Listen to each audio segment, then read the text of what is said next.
Everything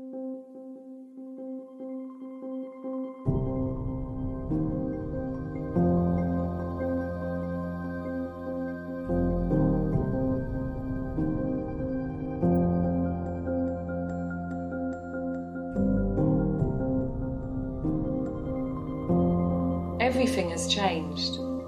The streets are empty, shops, schools and public venues are shut, people have been sent home to work or just laid off. In Britain, we are clapping for the National Health Service once a week, the same NHS that has faced decades of underfunding and privatisation. Despite being a wealthy country, hospitals aren't getting the resources they need. The death toll keeps rising and frontline staff are among the victims. Something is going wrong. The world is in lockdown, governments are throwing money at the problem, but their failure to prepare is costing lives. For decades, we have been told that only the free market ensures efficiency. Now this global health crisis brings the very concept into question. It has exposed the values and contradictions at the core of each society. So what should be done to save lives and livelihoods? For years I have been researching Cuban development. During lockdown, I've been writing about Cuba's response to the COVID-19 pandemic. I haven't been able to go to Cuba because they've closed their borders, but I know some Cubans who will be able to help me find out more. Hi, Valia! Hi, Helen. Good to see you. How are you? I'm good. How are you? Are you going to be able to go to Cuba? Because I know you were planning to. No, unfortunately not. The borders are closed, airports are closed, so I cannot go. So we'll have to find another way to get in touch with some of your old colleagues in the scientific pole in Cuba. Yeah, sure. I don't think there will be a problem, Helen. I am a Cuban medical doctor and a scientist that used to work at the Cuban Neuroscience Center, that is part of the scientific institution below BioCuba Pharma. Cuba has a population of 11.3 million. The first confirmed cases of COVID-19 on the island was 11 March. At that time, Cuba had over 97,000 medical doctors, together with 84,000 nurses, 150 hospitals and 449 polyclinics, 111 dental clinics, 132 maternity homes, 155 all-people's homes, 295 adult daycare centers, 30 psychopedagogic medical centers, 29 blood banks, and 12 medical and research institutes. There are 48,000 family doctors, which 26,000 works in the community.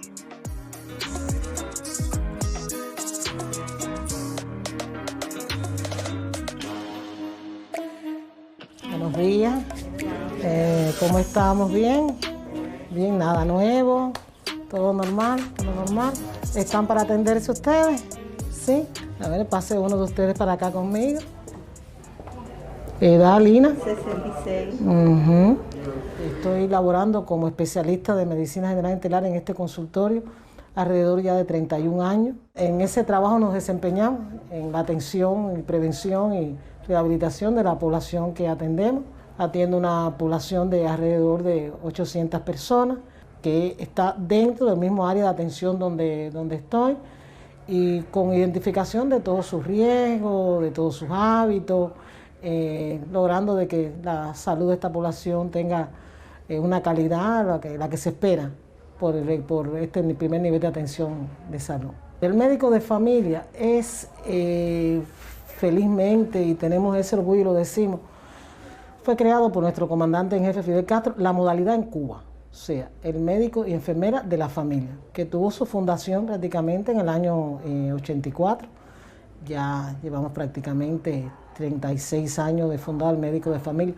Y es el médico que trabaja en la comunidad directamente con la población. Yo me siento orgullosa de ser una de las que integro ese gran ejército, porque yo digo siempre que es lo primero que tú ves. El paciente, el primero que ves al médico de familia. y llega a ser parte de la familia, porque llegas a ver la historia de la familia desde que empieza en un embarazo, ves el producto del embarazo, o sea, ves nacer el niño, ves toda la trayectoria del niño, ves su adolescencia, ves su adultez y puedes llegar a ver hasta su vejez si los años nos lo permiten, ¿no? Pero es el médico esencial de un sistema de salud, el médico de familia. That is the other key principle of the Cuban health system, that is focused on prevention over cure. And that is very important for a poor country because in that way, it's not only that you are saving resources, so it's cost effective, because people, they don't need to go to the hospital, so problems are solved very early on in the community, but also you can guarantee a better life, so a better quality of life for people. En esta atención primaria de salud nosotros normalmente distribuimos la población por grupos etarios, por grupos dispensariales. Por grupos dispensariales estamos hablando de, los clasificamos en grupo 1, que son los pacientes supuestamente sanos, grupo 2, los pacientes de riesgo, el grupo 3, que son los pacientes que ya tienen una enfermedad crónica no transmisible, y el grupo 4, los pacientes dispensarizados con alguna discapacidad. Entonces, en ese grupo están los 820 pacientes, y según su grupo dispensarial, pues les vamos dando la prioridad de seguimiento que deben tener.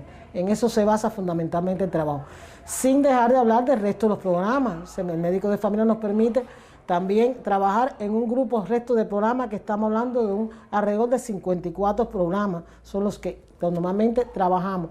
Tenemos diseñado organizaciones de masa, los CDR, o sea, los Comités de Defensa de la Revolución, la Federación de Mujeres Cubanas, la Asociación de Combatientes de la Revolución. Son factores que están en la comunidad que también nos han apoyado en la pesquisa de buscar los posibles sospechosos en la comunidad. Y ya les digo que con ese engranaje de todo el mundo trabajando en función, el área no ha reportado ningún caso positivo.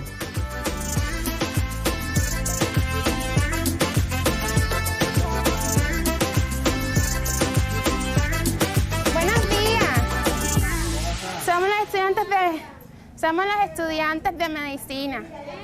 Somos los estudiantes, ¿cómo están? Muy bien, muy bien. ¿Todo bien? My name is Jennifer Hardy. I'm a third medical student. I started on March 10th, and we are doing it since today. We do it 100 houses per day. We go every day to the homes that we know there are people in danger.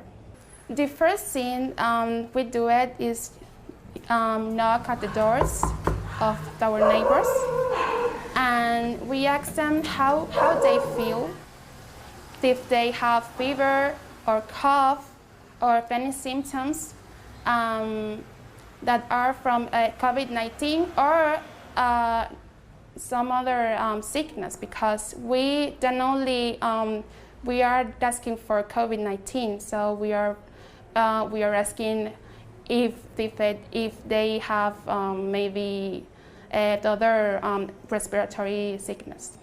El trabajo del médico, la enfermera y la familia es el más importante, porque es el que está trabajando en la base, es el que está prácticamente diariamente viendo al paciente, es el que está diariamente en el terreno. Tanto en este contexto, sin el trabajo del médico, la enfermera y la familia, creo que todo el resto que sigue en el Sistema Nacional de Salud cubano no se pudiera realizar. Es el médico más importante, es el equipo más importante en esta pandemia. Es el que usted ve en la pesquisa, es el que usted ve visitando las viviendas, es el que ve que está haciendo el trabajo social, inclusive llevándole a este paciente vulnerable hasta los medicamentos. Es el médico de familia. Por lo menos en nuestro país es el más importante.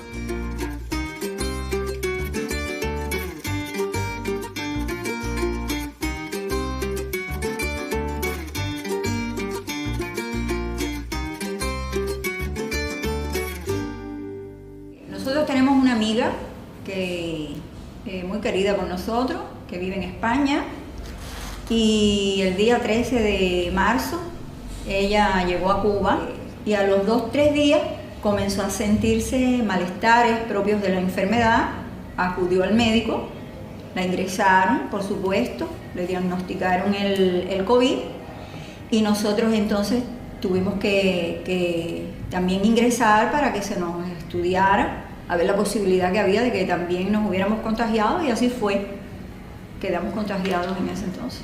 La especialista de epidemiología del municipio nos comentó que nuestra amiga había sido positiva. Ellos vinieron en una ambulancia, nos recogieron aquí en la casa y nos trasladaron hacia el hospital. O sea, hay un sistema de la salud pública que cuando hay alguien contagiado se recoge en su casa o posible contagio y se traslada hasta el hospital que se decida. I think the isolation and the quarantine center has been also essential in the control of the pandemic. And that measures also we have experienced before, I mean, the country has experienced before, given the medical collaboration that we have sustained in many countries with infectious diseases for a very long time. So there is a tradition of quarantines and isolation as a preventive measure for not entering diseases through the border. So that helped to understand the situation.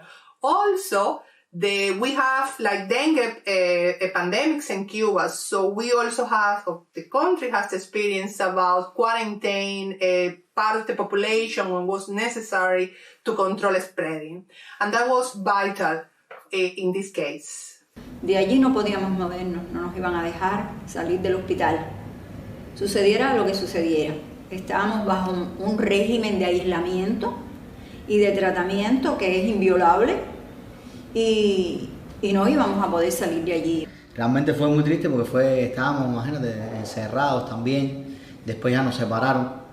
Mi papá se fue a terapia, estuvo en terapia intensiva casi más de 10 días, entubado, entonces, y crítico además, un riesgo de muerte. Entonces, para nosotros fue realmente una experiencia súper fuerte. Yo creo que es una de las experiencias más fuertes que yo he vivido en toda mi vida. As part of the response to COVID-19, the biomedical sector was given the task to repair equipment that were broken and they were difficult to substitute or to repair because of the US embargo.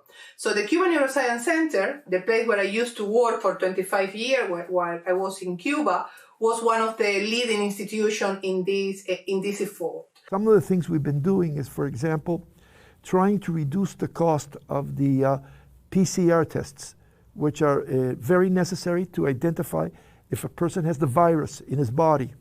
These are very expensive. They can ruin a country. If you want to do, as you should, testing of everybody that's been in contact with a person that's been ill or that has some kind of symptom or just random sampling, that could ruin any country because they're very costly. So what we've done is work together to see how we can manufacture locally in the country everything that's needed for the PCR tests. The other thing we've been working on is trying to manufacture ventilators.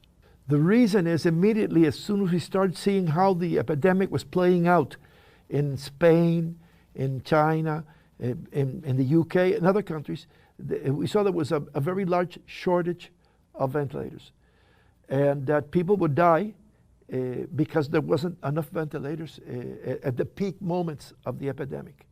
Luckily, we've never had such a big peak that our intensive care units have been, our capacity is exhausted. I think all the measures that have been taken in the country, all the steps to control the spread of the disease have allowed us to flatten the curve.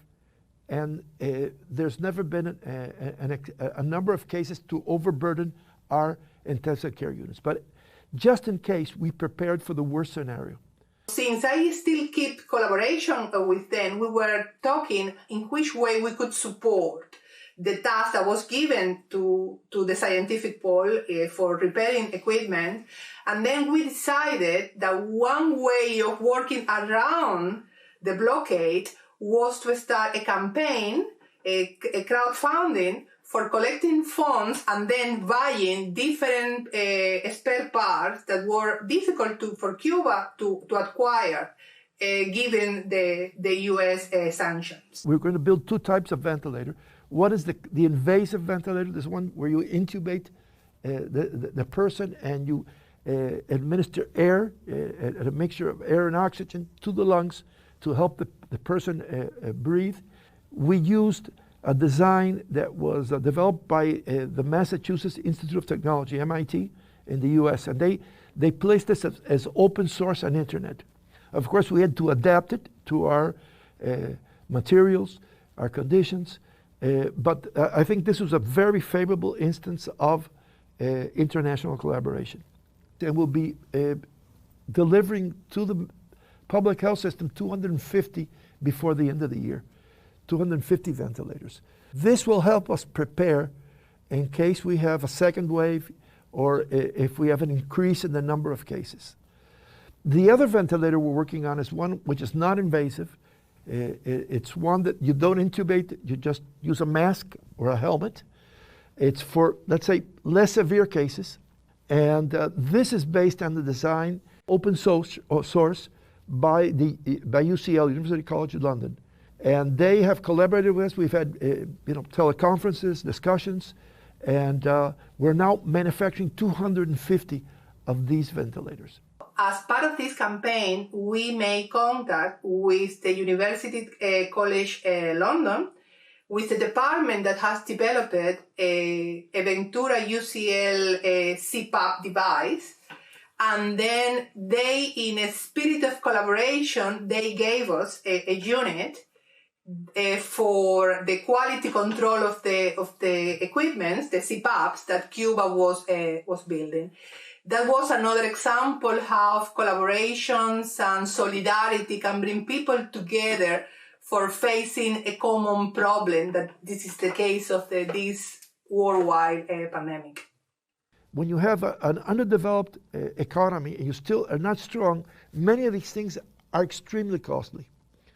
So for example, if you want to do neonatal screening of metabolic disorders, diseases, these are diseases you can detect when the child is born and probably prevent mental retardation or other diseases. But if you want to do this for every single child in the country, and you have to buy it, and if you're a poor country, it's impossible.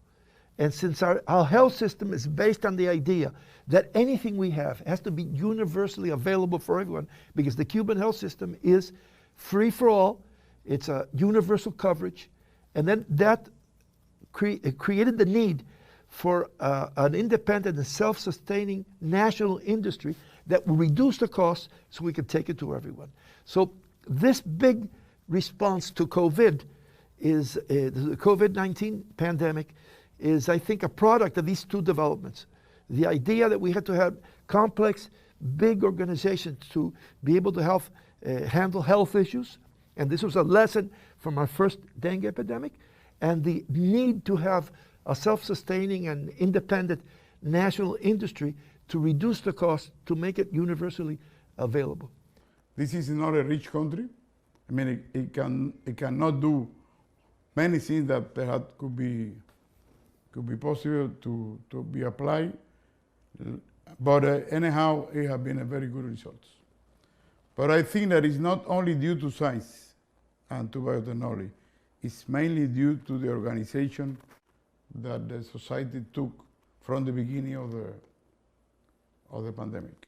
I think the coordination that was established from the very beginning was essential for being able to face the pandemic and to take the right decision. The involvement of the government establishing a central group that is also called core group, bringing together all the different parts, entities and institutions, what allows to put resources where the resources were needed at the right moment and to take the right decision in a very dynamic way. Our government has listened carefully to science. Every week there's a meeting of the president, our president Miguel Díaz-Canel, the prime minister and the vice prime minister, all these, let's say, leaders at a very high level in the country, and they meet with a group of scientists who present the results, the discussions. I've had the opportunity to participate several times when there's been discussion of ventilators or of the problem of the PCR tests. And I'd say that the Central Coordination Group facilitates a nationwide response. But the interesting thing is it's not something which is enclosed in the state apparatus, but there's a close talk, a close communication with the scientists. And this problem of, I'd say there are two things that characterize the Cuban response. First, the government and our society has worked with the worst case scenario. So we've prepared for the worst. So the idea that a government can be over optimistic and work with best case scenarios, we've seen it can be disastrous. And the second thing, it's listen to science. So it's continuously listen to scientists, discussing with scientists, and this is very important because this is a scientific problem.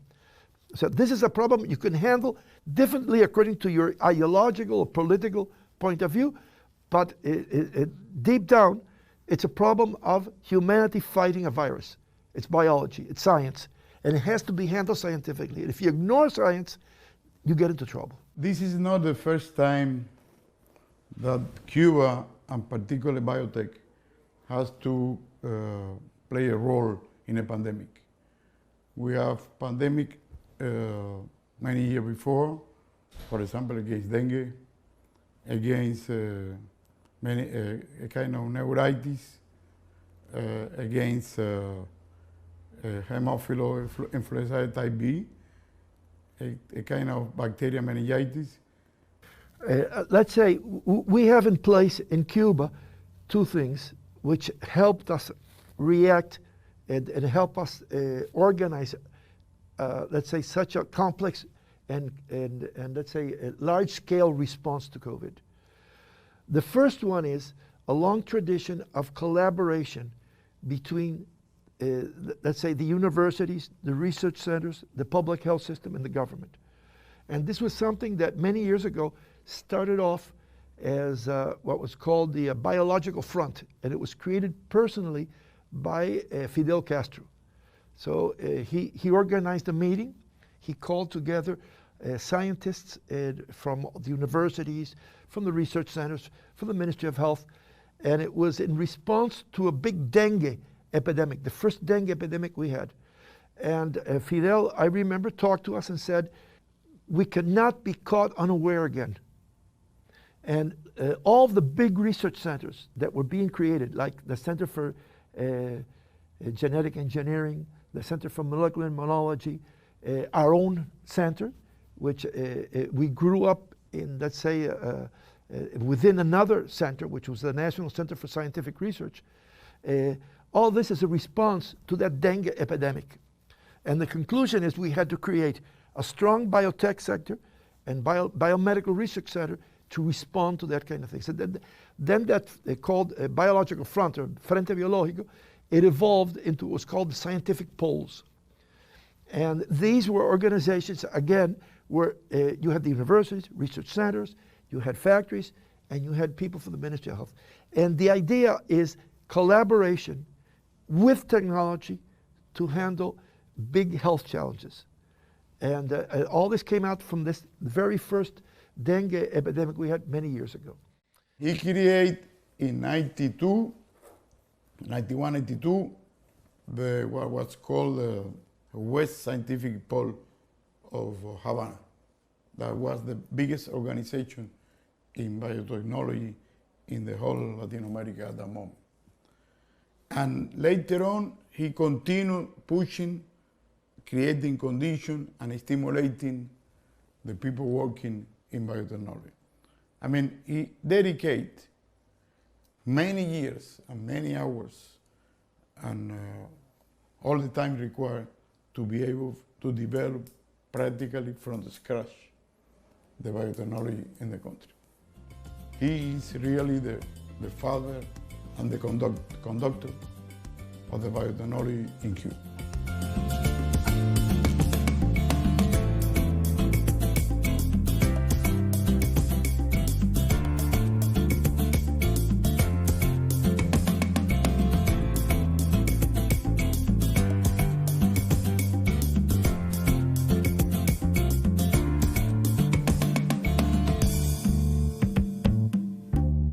Cuba, nosotros no competimos entre las instituciones, al contrario, colaboramos, nos potenciamos, nos apoyamos mutuamente. Esa es una característica de la ciencia en Cuba. Es un país con muy limitados recursos, no nos podemos dar el lujo de competir. Pero además la naturaleza propia del sistema socialista cubano y de la salud pública cubana, que es universal y gratuita para toda la población. Son instituciones que pertenecen al gobierno, al Estado, y nuestro fundamental objetivo es resolver los problemas de la sociedad. Es decir, no lucramos con los productos que desarrollamos y por lo tanto no tenemos este conflicto. A mí nadie me preguntó cuando entré en terapia intensiva si yo era de izquierda, de derecha, ateo o católico, nada.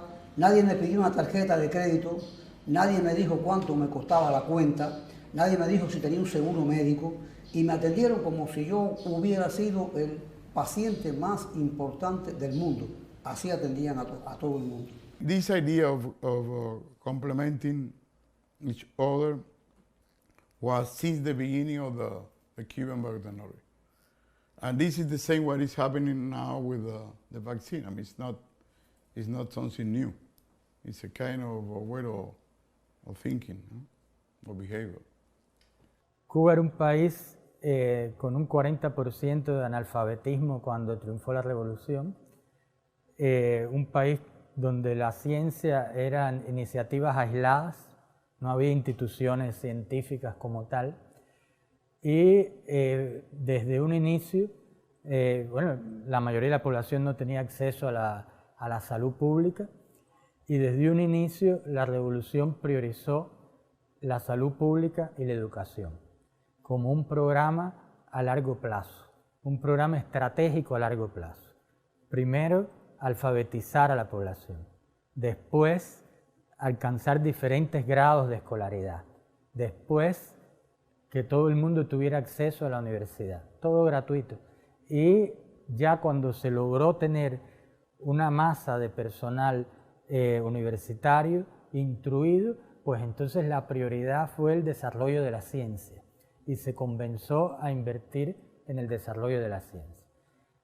Mucho se debe a la visión de un hombre, de Fidel Castro, su humanismo y su preocupación por el desarrollo social desde los inicios mismos de la revolución, y esto se programó, estructurado para un país con limitados recursos como Cuba. The whole development of science and this biotechnological center has received a personal attention from Fidel. He visited all these centers. He would discuss with the scientists, and this was a message to the rest of the government. This is what is important. The future of the country has to take into account the development of science, of knowledge, of technology, and this is very important. Es muy significativo a partir de los años 90, cuando ocurrió la debacle del sistema socialista en Europa del Este y Cuba se introdujo en una profunda crisis económica por la caída de las exportaciones en un 35%, etc. En situación en que en cualquier país del mundo lo primero que se recorta son los presupuestos de investigación, de educación y de salud, en Cuba la prioridad fue la ciencia y desarrollar nuevos centros de investigación. En ese periodo se inauguraron nuevos centros de investigación y se dedicó recursos sustanciales a la investigación científica. Y eso ha sido una estrategia a lo largo de todo el periodo de la revolución que se ha cumplido y que permite mostrar los resultados que hoy mostramos.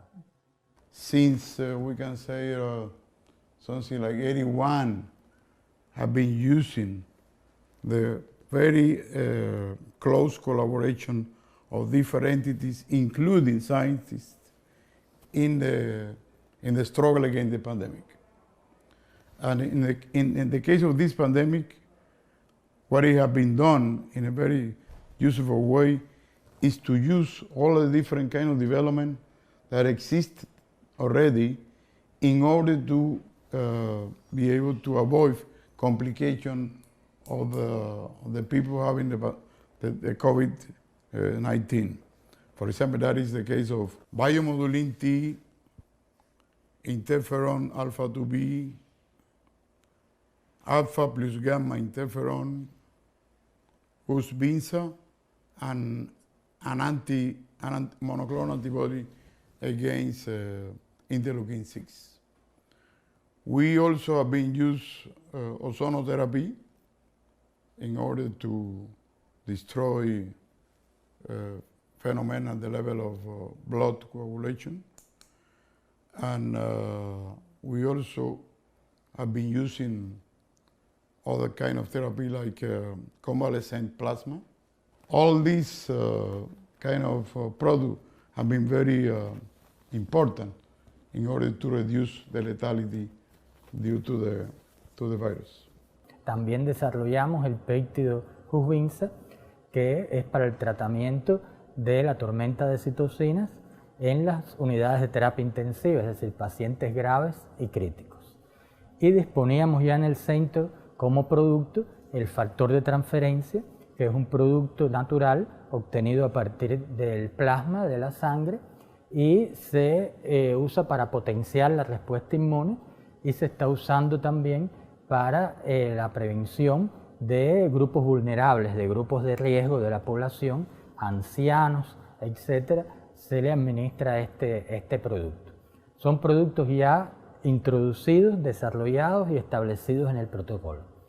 Y también estamos desarrollando productos que todavía no están introducidos en el protocolo, sino que están en investigación, en estudios clínicos. Tenemos antivirales, tenemos vacunas para potenciar la inmunidad innata, vacuna no específica para potenciar la inmunidad innata en general, que no solo servirá para COVID, sino para otras enfermedades infecciosas.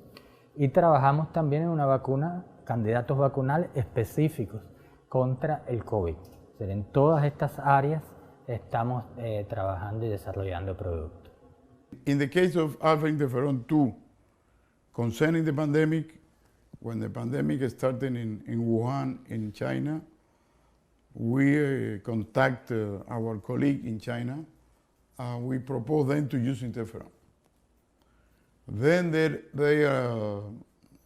is a company working in Changchun. Changchun is the capital of Jilin in China, in the northern east of China. And they proposed the interferon to the commission in China. And it has been admitted as one of the 30 products to be tested in this pandemic. I mean, this was proposed by us. They accepted that, and later on, when in March, it started to be already present in Cuba, the virus, we start to use the product. China fue el primer país que comenzó a utilizar los interferón alfa cubano. De hecho, tenemos una empresa mixta en China que produce interferón alfa. Después muchos países se han interesado por el interferón y se le ha vendido, se ha suministrado interferón a muchos países. También el péptido para el tratamiento de los pacientes graves y críticos, que es un producto nuevo, está actualmente en estudio clínico en México y está en conversaciones con muchos otros países para realizar estudios clínicos. Es decir, es también uno de los propósitos nuestros, es poner estos productos a disposición de otros países. Se ha exportado a muchos países y se está en conversaciones con muchos países para estudios clínicos o uso directamente de los productos. The blockade affects almost in all the different possibilities the development of science in Cuba, particularly biotechnology. This is a real a situation that for us creates a lot of difficulty in terms of the process to get a drug approved by some of these entities and to get in the market. I think it's something that we have worked and we are going to continue working in that direction, but it's really very difficult due to this situation I explained you before. The American market is so important that if a company that want to have relationship with us, they want to get inside the American market, they know that they are going to have trouble. It's true that we don't have the same kind of results that Europe or the States, but we have enough capability in terms of technological and scientific background in order to approach a new development like this one of the vaccine. We, as you know, are in 2 projects concerning the vaccine candidate for COVID-19. The clinical trial of the vaccine started already, phase 1, and phase 2, they announced is going to start rather soon. The vaccine is what is called a subunit vaccine, and this is a kind of vaccine that normally have more possibility to be saved than other kind of vaccines. The Finland Institute, that is the leader of the vaccine in our country, if finally everything is achieved during the first month of the next year, to get already a vaccine against COVID-19. El país ya tiene registrado en el registro de ensayos clínicos una vacuna específica que está en fase 1-2 de evaluación clínica, que fue desarrollada o está siendo desarrollada por el Instituto Finlay de vacuna, otro de los centros pertenecientes a BioCuba Pharma. Aquí en el Centro de Ingeniería Genética y Biotecnología estamos trabajando en candidatos vacunales, pero que todavía no están en etapa de investigación clínica, están en etapa de desarrollo aún. In our case, if we produce the vaccine and we protect our population against the disease, it will be a very important result, even if we only get the results. But our interest will be not only to protect the Cuban population, also to participate with other countries if we get the vaccine in the protection of the population. The fact that it's a centralized health system, which is free for everyone, universal coverage, allows an efficient deployment of whatever resources we have. We could do better if we had more cash to buy more materials. But the fact that we have a national industry that allows us to produce most of the medicines that are used for treating pandemics or epidemics or any kind of diseases, that we have a national production of different kinds of medical equipment. For example, for immunological tests, to see if antigens are related to any disease or the antibodies are circulating in the body, every municipal has a lab. So as soon as they set up a test and they start manufacturing the reagents to do the testing, it's immediately distributed all over the country. So of course, it would be much easier if we didn't have such a difficult economic situation, and if we didn't have this continuous persecution by the U.S. There's no doubt that the United States increased its hostility towards Cuba during the pandemic time. Basically, they enforced 43 additional measures to the 200 blockade measures that were taken during Trump period. So we are talking that in the first semester of 2020, right, there have been 43 actions specifically designed to upgrade the siege against Cuba. I think that the United States government philosophy has been to take the COVID-19 as an opportunity to enforce and upgrade the embargo or the blockade against Cuba.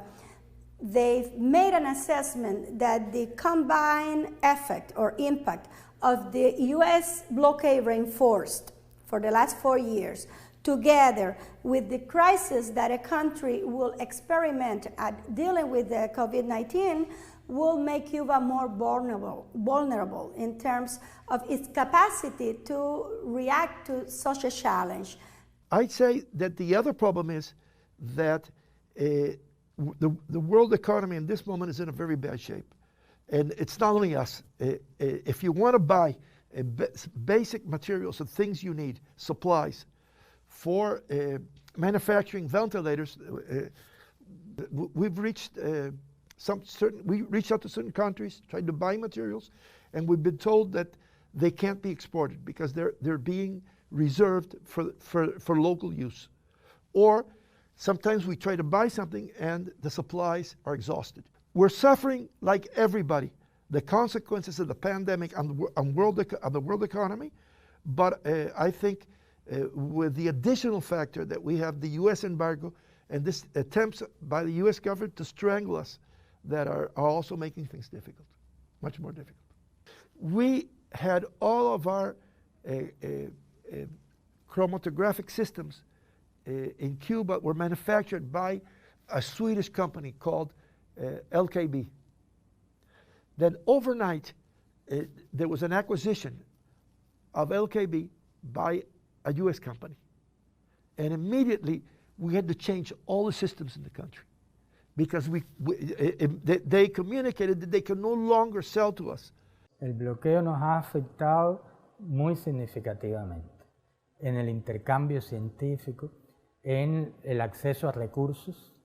Cuba está bloqueada financieramente en el sistema financiero internacional, en el acceso a tecnología, a la compra de equipos, sobre todo equipos de alta tecnología que se producen muchos de ellos exclusivamente en Estados Unidos y está legalmente prohibido venderlos a Cuba, en el mantenimiento de los equipos, en el suministro de piezas de repuesto para los equipos, en la compra de reactivos, muchos de los cuales, o la calidad de los mismos es de empresas norteamericanas.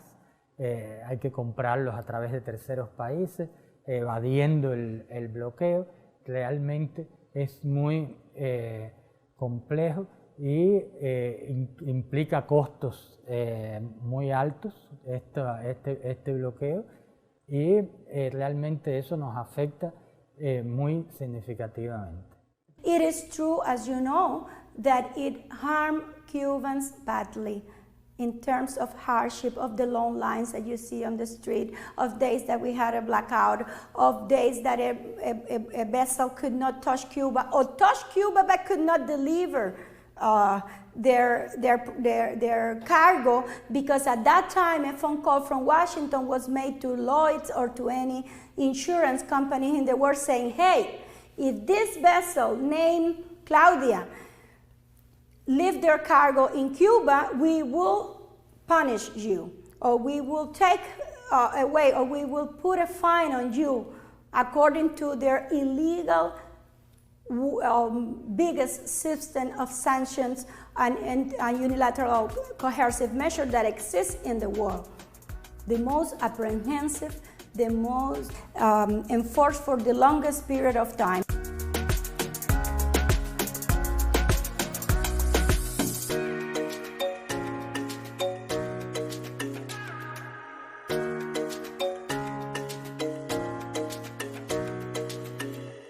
Y realmente no se puede decir que hay aislamiento total. Hay muchas cosas que sí se comparten, sobre todo en el sector académico.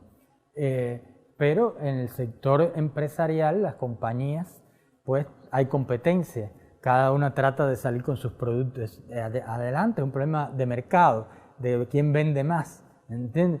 Y esto es una limitación que tiene el desarrollo hoy en día, no solo en el sector farmacéutico, sino en todos los sectores.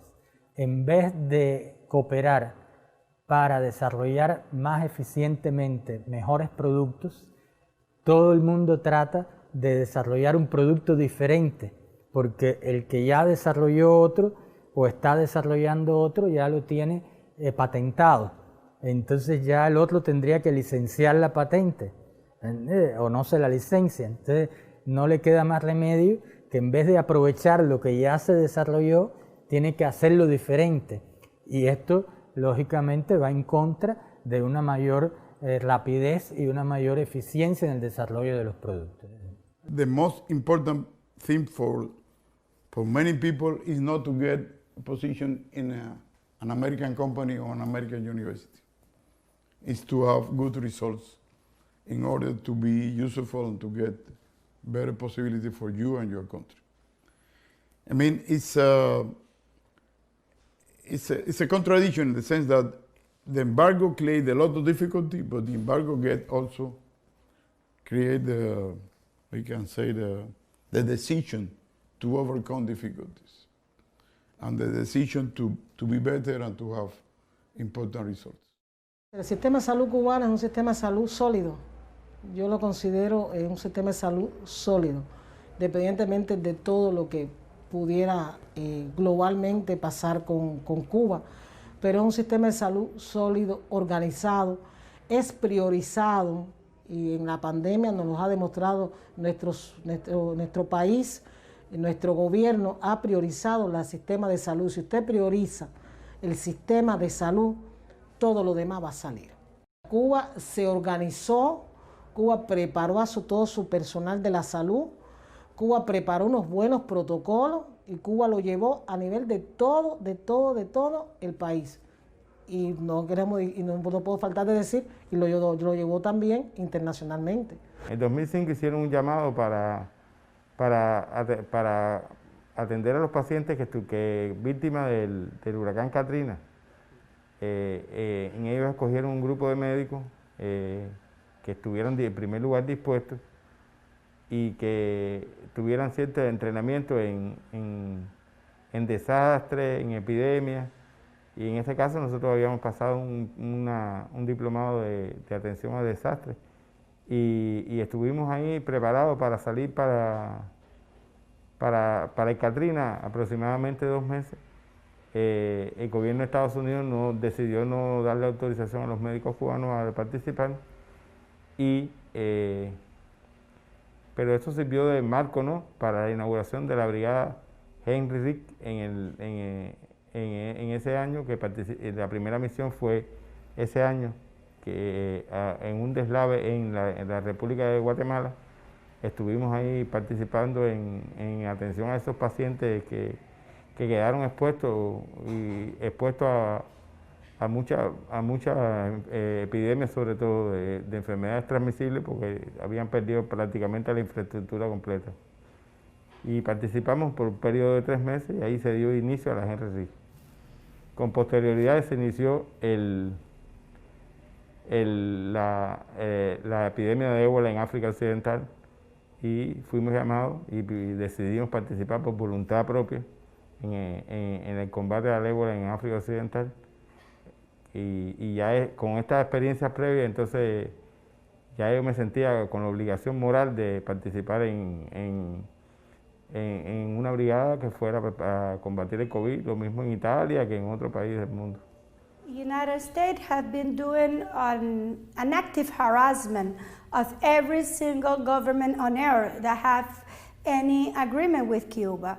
The best probably example was that famous Bravo Bolivia, that Pompeo clapping on cameras when Bolivia expelled Cuban doctors at a moment that they needed the most. That was a decision that cost life, probably thousands of lives. So, but they will just make the phone calls. It is true at the same time that they failed. And in fact, the pressures start at the very beginning, and most of the countries that will need Cuban medical aid put their population also before. But some of them had to pay a price for it. They will blackmail people, countries and governments with visas, and we do have that information because the governments of many of those countries told us they will blackmail them with visas, with international aid. And if you look at the map, you'll see what was the flow of donation of the American government in our region. You'll see that the international aid, again, was not set up in terms of who needed the most But it was again carrots and garrote and sticks in order to prize some and to punish others. But at the same time, they were not able to put doctors where Cuba will send them. So it was impossible, and that's why it failed. Nosotros nos llevaron a hacer un tour por el cuerpo guardia y vimos pacientes en camillas, ventilados en cuerpo guardia, con ventilación invasiva ahí en cuerpo guardia. Vaya, un caos, ¿entiendes? Las terapias colapsadas, llenas de pacientes y el personal muy cansado. Entonces nosotros lo que hicimos, hacer un hospital anexo, un hospital de campaña, que ese colapso del cuerpo de guardia sencillamente se pasó hacia esa zona, los alivió, los descansó, porque no es lo mismo tener un paciente, atender 3 pacientes en una camilla que atender lo que tú estás diseñado a trabajar. They weaponize Cuban solidarity. They have weaponized and criminalized Cuban solidarity, and they wreak havoc in many countries. So we can just mention what happened in Brazil after the massive withdrawing of Cuban Medical Brigade because of the threat and the actions of a hostile right-wing government, favorite government in town of the United States, Trump government in Latin America. Lots of people lose forever the first doctor that they have received or medical attention that they have received in their life. So most of the places where Cubans were working, now they don't have people to replace them. Es que es una necesidad, es que la medicina es un derecho elemental del ser humano, no importa en el país que viva, donde esté. Es una responsabilidad de los gobiernos garantizar la medicina y la educación. Esos 2 factores son esenciales para la vida de cualquier país del mundo.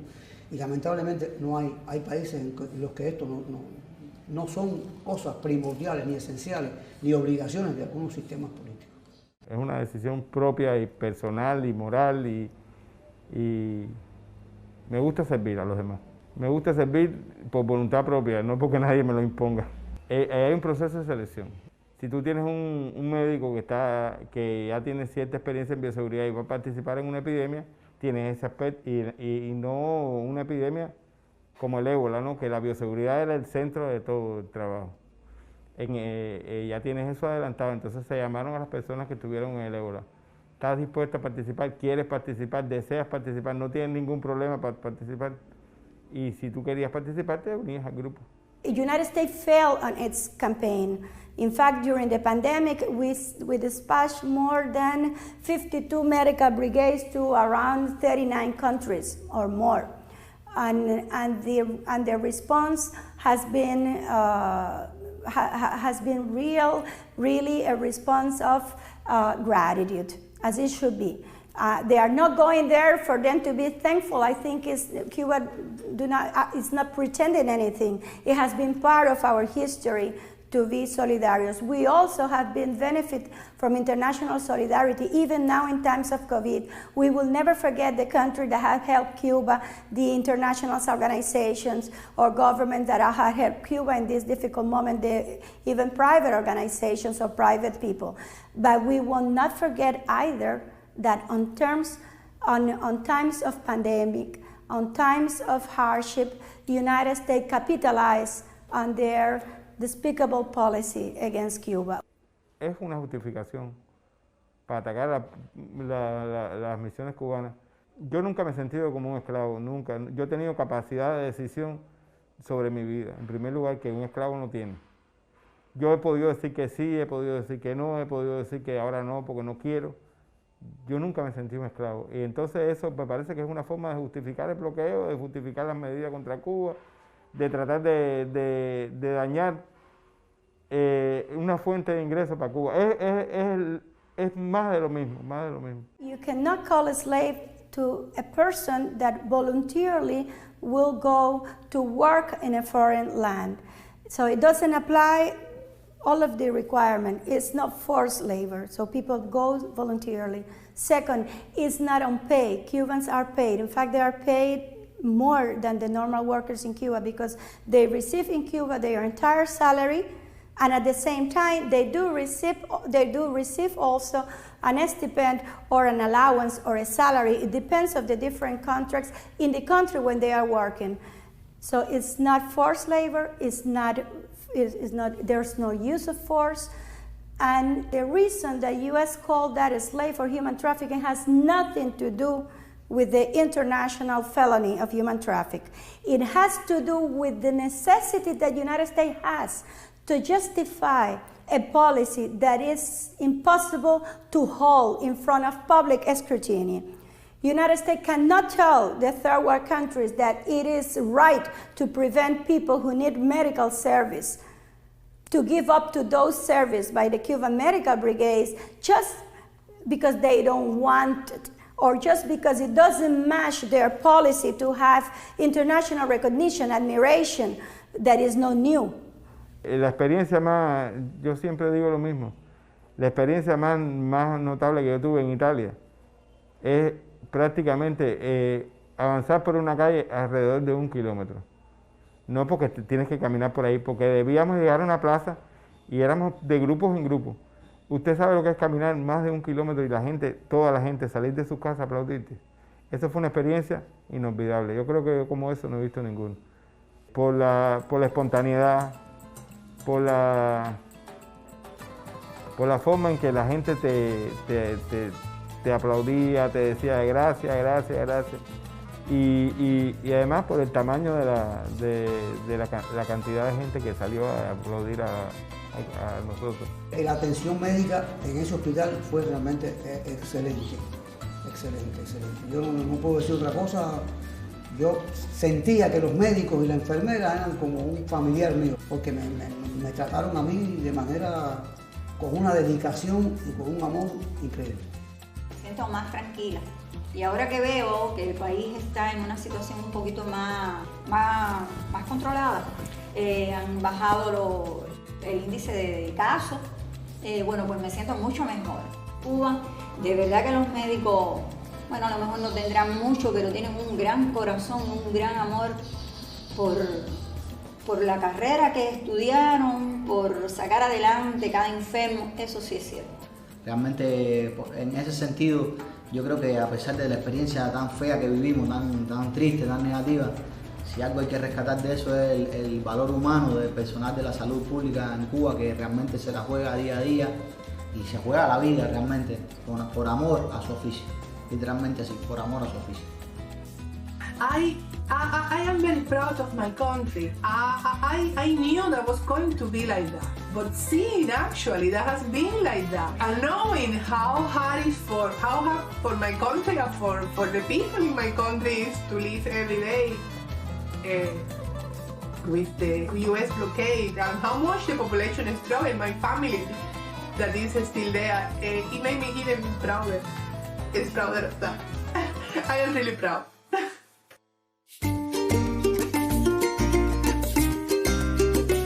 By now, tens of thousands of people have died in Britain of COVID-19, and the country's gone back into lockdown. Cuba, meanwhile, is opening up to its new normal. Total deaths are less than 150, and to date, not a single healthcare worker, pregnant woman or child has died of COVID-19 on the island. Isn't that remarkable for a small Caribbean island subject to 60 years of sanctions? By reacting quickly and decisively, by mobilising the public healthcare system and the state-owned biotech sector, the Cubans have kept contagion and fatalities down. They have also treated patients and saved lives overseas.